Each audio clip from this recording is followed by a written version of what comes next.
하나님의 크신 은혜와 우리 양평동교회 성도님들의 기도로 우리 부족하고 부족한 제가 우리 너무 귀하고 아름다운 교회를 섬기게 하신 하나님의 크신 은혜 감사하고 저 자신도 큰 기쁨과 영광으로 생각합니다. 우리 김규올로 목사님과 여러 선대 목사님들의 충성과 헌신을 이어받아 우리 생명을 다해 몸된 재단을 잘 섬기겠습니다. 오늘 우리에게 주신 말씀의 제목은 사람으로 오신 예수입니다. 김규 목사님께서 꼭 설교 제목을 따라하게 하시더라고요. 한번 따라해 볼까요? 사람으로 오신 예수. 사람으로 오신 예수입니다. 제가 만 10년간 몸담았던 안산을 이제 떠나왔습니다. 10년 전에 저희 가족이 안산에 갔던 이유는 저 때문에 갔죠. 저희의 사역지가 안산으로 결정되었기 때문에 갔었는데, 이번에 떠나오면서 보니까 우리 두 아이들에게도 이 안산이 큰 의미가 있는 곳이 됐어요. 우리 딸은 7살인데 말 그대로 거기가 그 아이의 고향이 되었고요. 우리 아들은 16살인데 유년 시절 10년 동안에 엄청난 추억들이 곳곳에 배어 있어가지고 정서적인 고향이 되어버렸더라고요. 우리 목회자들이 그렇듯이 때가 되면 한 사람씩 떠나가잖아요. 그러다 보니까 우리 아이들도 동료 목사님 자제들과 친한 친구가 되기도 했다가 한 사람 이별을 하는 거예요. 우리 아들이 9살 때쯤인가요? 또 동료 목사님 한 분이 떠나가는데 그 집 아들이 굉장히 친한 절친이었어요. 그래서 그때는 하룻밤 같이 자게 해달라고 그러더라고요. 떠나기 전날 밤에. 그래서 자게 해줬죠. 둘이 이렇게 자면서 얘기도 하고 장난도 치다가 잠이 들었어요. 그래서 제가 그 다음 아침에 대학원을 다닐 때라 좀 일찍 학교를 갔는데, 공부를 하다 보니까 어떻게 헤어졌는가 궁금해서 전화를 했어요. 어떻게 헤어졌냐 했더니 아내 말이 아침에 일어나서 둘이가 밥을 먹고 그리고 이제 배웅한다고 엘리베이터까지 갔다는 거예요. 엘리베이터를 타고 애가 이제 내려가니까 잘 가 하고 쭉 내려갔는데, 애가 돌아서서 집으로 오면서 한두 발자국을 걸었는데 갑자기 하고 막 울더라는 거예요. 그래서 그전에는 헤어져도 그렇게 운 적이 없었어요. 그래서 제가 보면서 이제 보지 못하고 놀지 못하니까 영영 이별이구나 하는 마음에 복받쳤겠는데, 제 마음에 무슨 생각이 되냐면, 얘도 이제 나이가 조금 들었다고 이별의 슬픔을 아는 나이가 됐구나. 근데 아직 한참은 좀 몇 명 더 헤어져야 될 것 같은데, 그러면서 제가 목회를 해서 그런가 하면서 미안하기도 하고 마음이 짠한 거예요.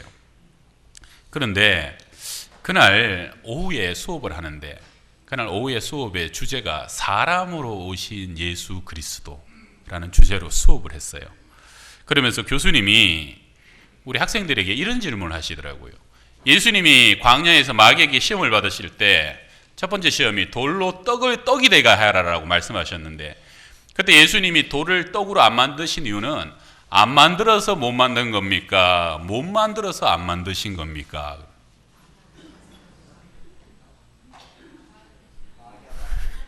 예, 여기 물은 거 아닌데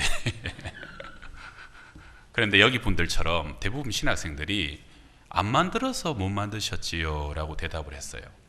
그랬더니 교수님이 정답이 이거다 저거다 말씀만 안 하시고, 그러니까요, 요즘은 다 인간 예수님이 슈퍼맨인 줄 알고 있다니까요 이러시더라고요. 초대교회는 예수님의 신성을 믿으려고 하지 않아서 문제였습니다. 정말 그 예수란 사람이 무리를 걸었을까? 정말 그 예수란 사람이 문둥병자를 고쳤을까? 그 예수란 사람이 어떻게 죽었다가 부활하고 승천했다는 말인가? 우리가 다 아는 가난한 나사렛 목수의 아들인데 이것이 가당하게 한 말인가? 그런데 오늘날 교회의 문제는요, 반대입니다. 예수님이 그러한 것을 했다고 의심하는 사람은 별로 없어요. 다 믿어요. 그런데 이 땅에 사람의 몸을 입고 오신 성육신의 의미를 오늘날의 교회는 상당히 간과하고 있다는 겁니다. 예수님이 이 땅에 육신을 입고 오셨을 때 주님은 이 땅의 모든 것을 다 아셨을까요? 모르는 것이 하나도 없었을까요? 제자들이 묻잖아요. 주님, 언제 세상 끝이 옵니까? 이 질문에 대해서 예수님께서 마태복음 24장에서 그러나 그날과 그때는 아무도 모르나니 하늘의 천사들도 아들도 모르고 오직 하나님만 아시느니라. 당신도 그날을 모르신다는 거예요. 누가복음 8장에서는 혈류증 여인이 예수님 옷자락을 잡았습니다. 내게 손을 댄 사람이 누구냐라고 뒤돌아보면서 주님이 물으십니다. 요한복음 15장 15절에서는 내가 내 아버지께 들은 것을 너희에게 알게 하였음이라. 이게 무슨 말이냐면요, 내가 하나님께 들은 것을, 그것을 내가 너희들에게 말해 준다는 것이에요. 다른 말로 하면 주님은 이 땅에 철저히 인간이 되셨기 때문에 하나님이 들려주시는 것을 들을 수 있었고요, 하나님이 보여주시는 것을 볼 수 있었고, 하나님이 허락하시는 것을 할 수 있었다는 겁니다. 왜입니까? 당신 자신을 비웠어요. 철저히 비우셨어요.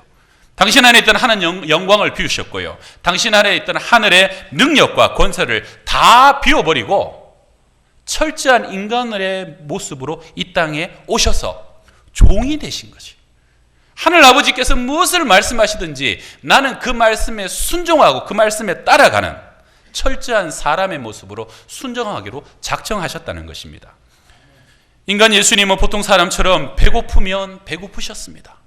똑같이 피곤하셨고요, 슬픔은 우셨습니다. 눈물도 여러 번 흘리셨어요. 아픔은 아파하셨습니다. 배신한 것 때문에 가슴앓이 하셨고요, 깨닫지 못하고 알아주지 못하는 주의 제자들 때문에 힘겨워하셨습니다. 심지어는 가족들이 다 나와서 오해하면서 미쳤다고 할 때도 우리 주님의 인간적인 마음은 어떠하셨겠습니까? 나중에 다 괜찮아질 거니까 괜찮지 않았을까? 아무렇지도 않았을까? 머리 둘 곳 없으셨고 어디 한 건 쉴 곳, 누울 곳이 없었습니다. 오병이어 같은 큰 기적을 베푸시고 난 뒤에는 주님 당신도 스스로 산으로 올라가서 또 기도하고 기도하셔야 됐고요, 새벽마다 밤마다 기도하시면서 하나님께 붙잡고 하나님께 매달리고 하나님께 의지하는 연약한 사람일 뿐이었다는 겁니다. 겟세마네에서 할 수만 있다면 이 잔을 내게서 옮겨 주시옵소서, 그러나 내 원대로 마시고 아버지의 뜻대로 되기를 원하나이다. 사람의 몸을 입었기 때문에 주님도 그 십자가가, 그 고난이 너무 피하고 싶었던 거예요. 그 형벌의 고통이 너무 아팠던 거예요. 사람의 뜻, 나의 뜻이 있지만 그런 아버지, 내 뜻대로 하지 마시고 아버지의 뜻대로 하기를 원하나이다. 투쟁하시는 거예요. 당신 안에서 지금 몸부림치시는 거예요. 하나님의 뜻과 육신을 입은 이 인간의 뜻 안에서 당신은 지금 갈등하시는 거예요. 육신의 몸을 입었기에 살이 찢겨지고 뼈가 으스러지는 그 처참할 고통을 알고 있었기 때문에 피하고 싶고요, 할 수만 있다면 도망가고 싶었다는 겁니다. 하나님의 진노가 온 인류의 죄를 타고 그 연약한 육신 안에 쏟아져 들어올 때 온 세상 사람들이 주님을 다 버리고 하나님마저 하늘을 가리우면서 당신의 임재를 거둬버렸을 때 주님은 그 단절되는 고통을 정말로 피하고 싶으셨던 것입니다. 많은 사람들은 은연중에 그렇게 생각하는 것 같아요.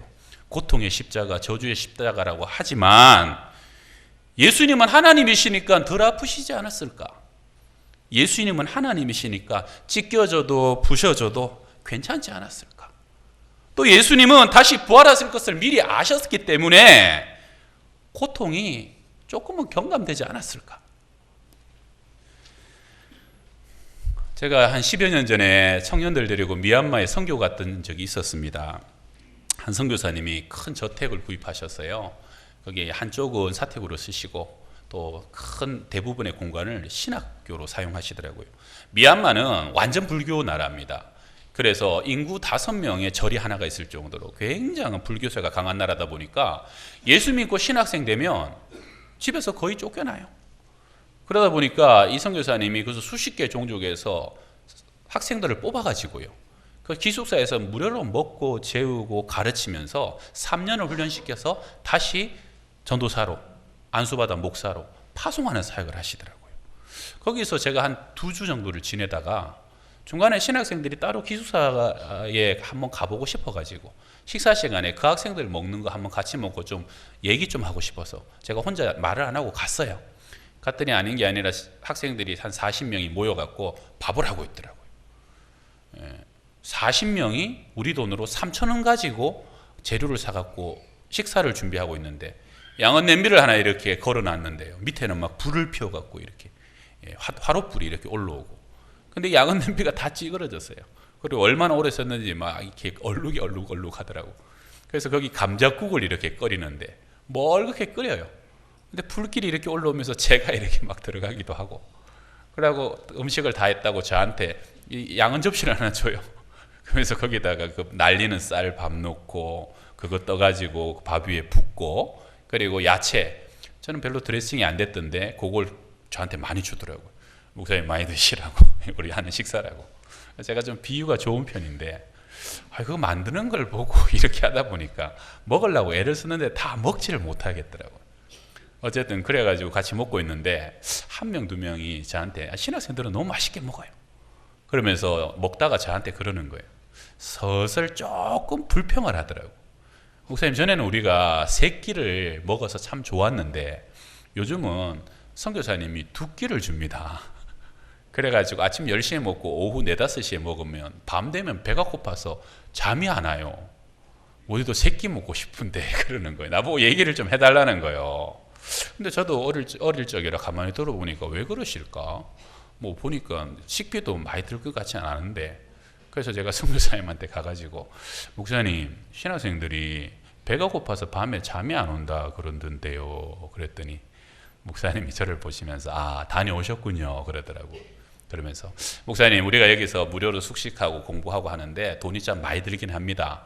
그런데 사실 먹는 거는 얼마 안 듭니다. 세 끼를 먹어도 하루에 10,000원이면 됩니다. 그런데 그래서 전에는, 초창기에는 세 끼 먹이고, 그리고 식사도 더 풍성하게 해줬다는 거예요. 그래서 3년을 훈련시켜가지고 다시 종족별로 파송했더니 생각지 못한 일이 벌어진 거예요. 그 나라가 대부분 사람이 태반 이상의 한 끼를 먹는답니다. 그리고 좀 잘 먹는 사람이 그 당시에 두 끼를 먹었다는 거예요. 근데 두 끼를 먹는 사람, 보통 식사보다 여기 지금 먹는 식사가 훨씬 낫다는 거예요. 그렇게 세 끼를 잘 먹고 훈련을 시켜 보냈더니 막상 신학은 있고 사역의 능력은 있는데 생활 속으로 들어가지를 못하는 거예요. 그래서 자기가 평생 자라왔던 것이고 먹었던 건데 3년 뒤에 그걸 다시 먹으라니까 못 먹겠더라는 거예요. 3년 뒤에 다시 그 환경에서 살라니까 못 살겠더라는 거예요.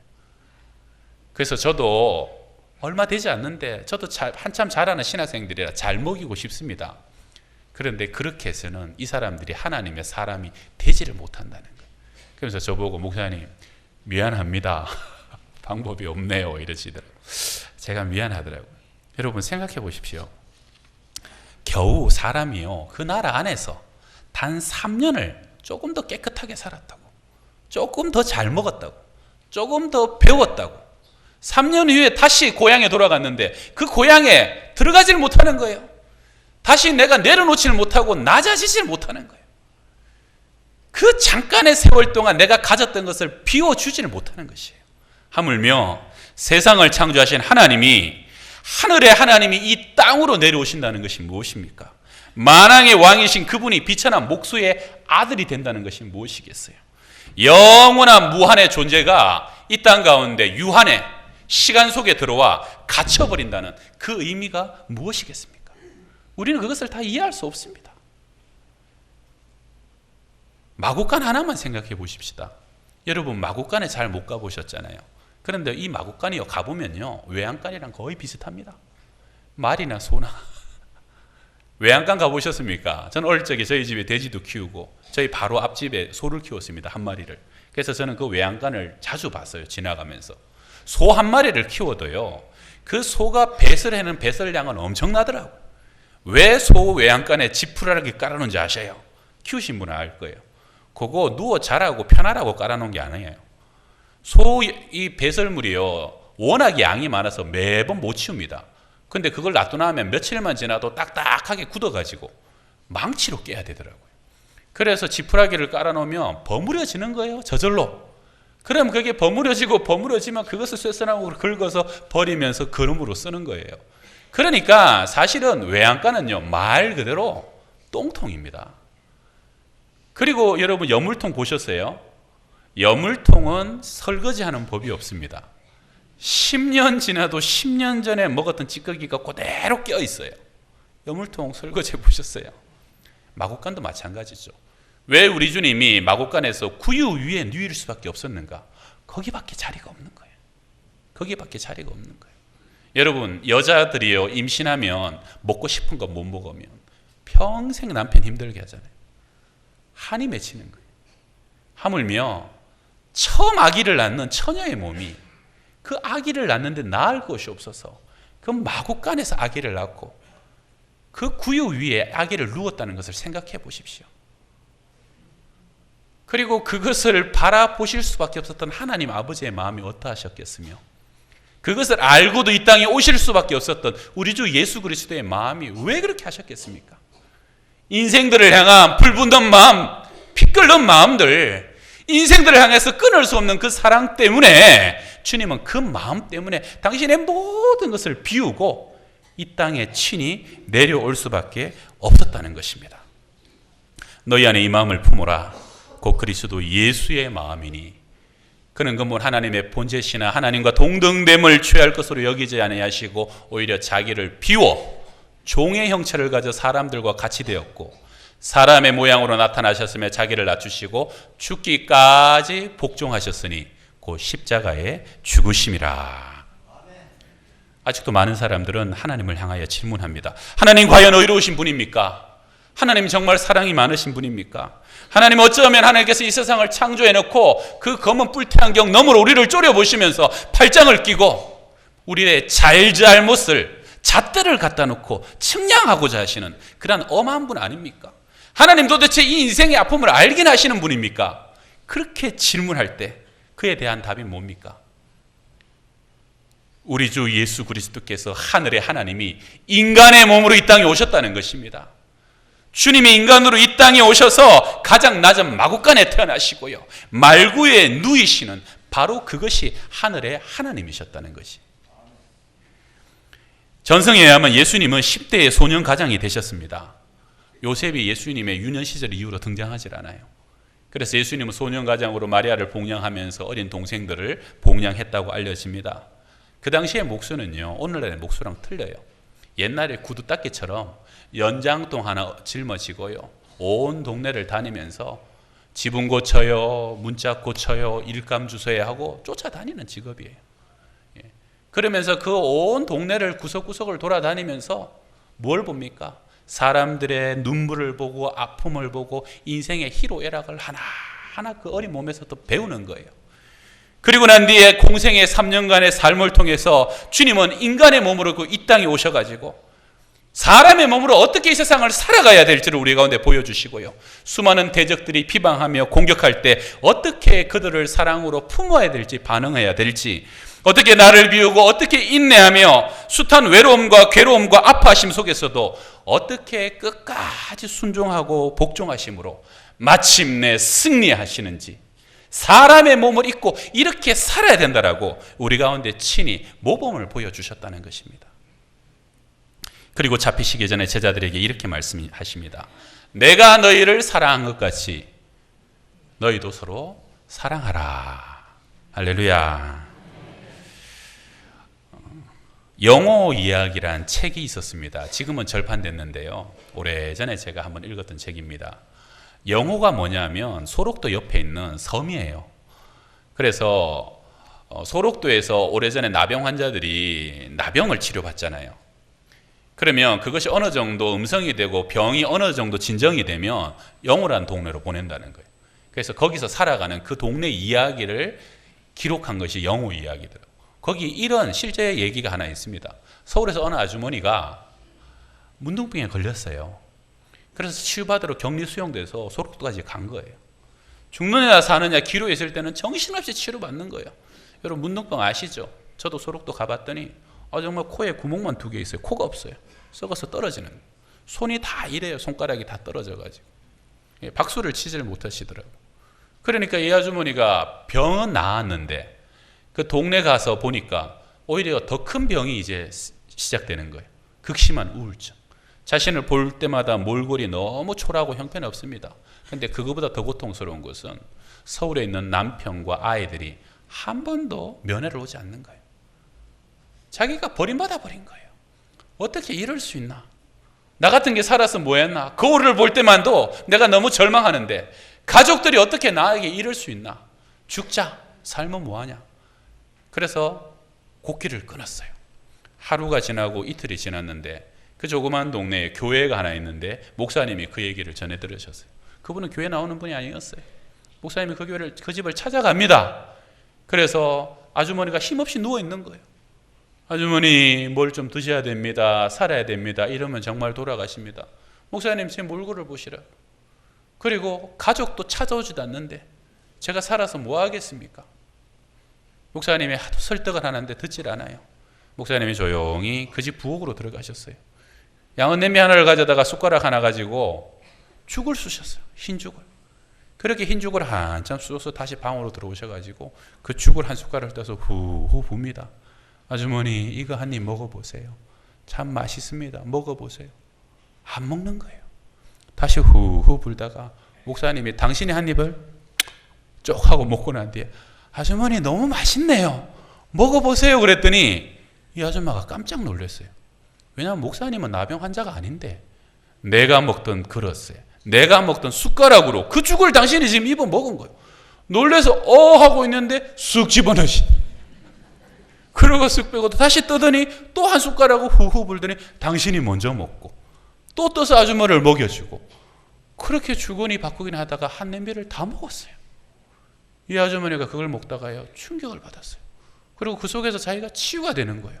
나 같은 게 뭐라고 이렇게 고귀한 목사님이 나를 위해서 이 문둥병 환자의 숟가락을 당신 입에 집어넣었다가 여러분 숟가락 하나 가지고 죽 나눠 드셔보셨어요? 내 한 입 먹고 네 한 입 먹고 이게 쪽 하고 빼면 깨끗하지만 이 위아래로 침 있고 그대로 이렇게 코팅되어 있는 거잖아요.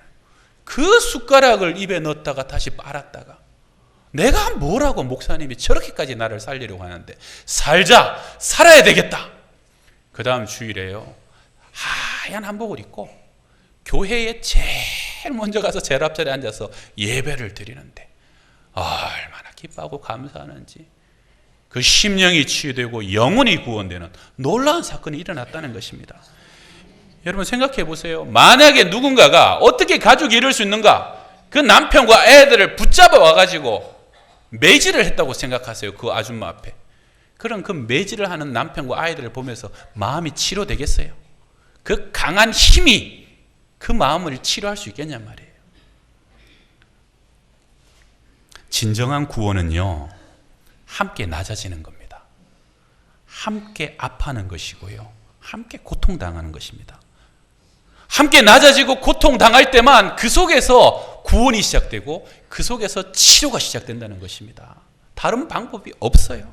그래서 우리 주님은 이 땅에 육신을 입고 오셨습니다.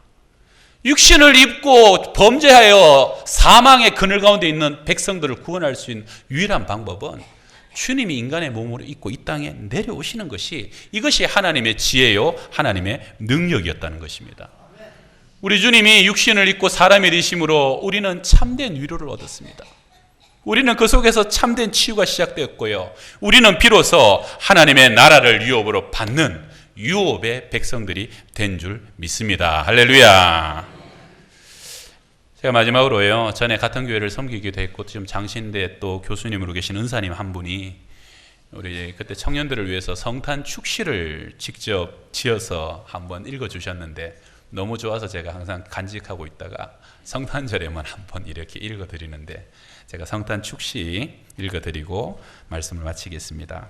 당신은 아시나요? 당신은 아시나요?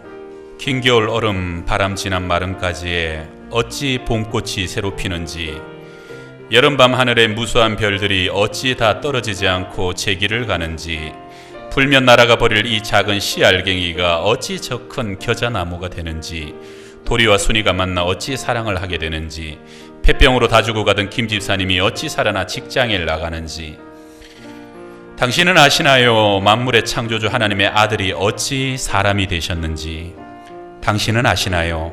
그런데 왜 하늘의 하나님은 이 반역자들의 세상에서 오히려 사람이 되셨는지 당신은 아시나요? 하늘이 땅이 된다는 이치가 무언지 무한히 유한 속에 들어온다는 기적이 무언지 영원히 시간 속에 살게 되는 신비가 무언지 당신은 아시나요? 하나님이 사람이 되신 은혜가 무엇인지 당신은 아시나요?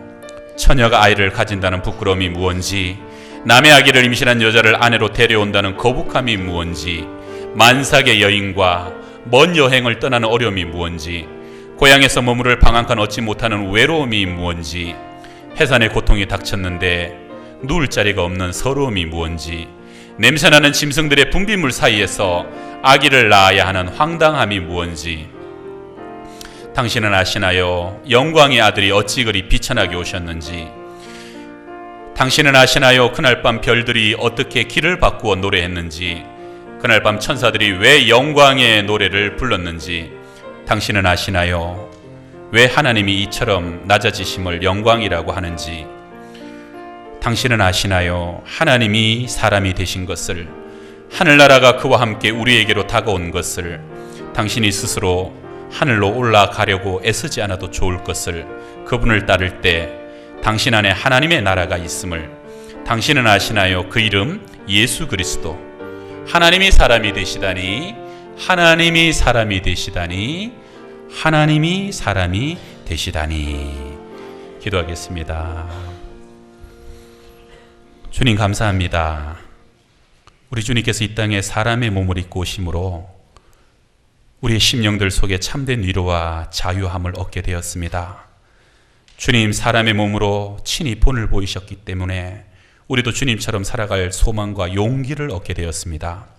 주님 낮아지심으로 우리가 높아지게 되었고, 주님 죽으심으로 우리가 부활 생명을 얻게 되었습니다. 이제 우리도 주님처럼 낮아지게 하시고, 이제 우리도 주님처럼 나를 비우게 하시고, 여전히 죄와 죽음과 사망 가운데 있는 세상 속에 구원의 등불이 되게 하여 주시옵소서. 이 땅에 영원한 소망으로 오신 우리 주 예수 그리스도의 이름으로 기도드리옵나이다. 아멘.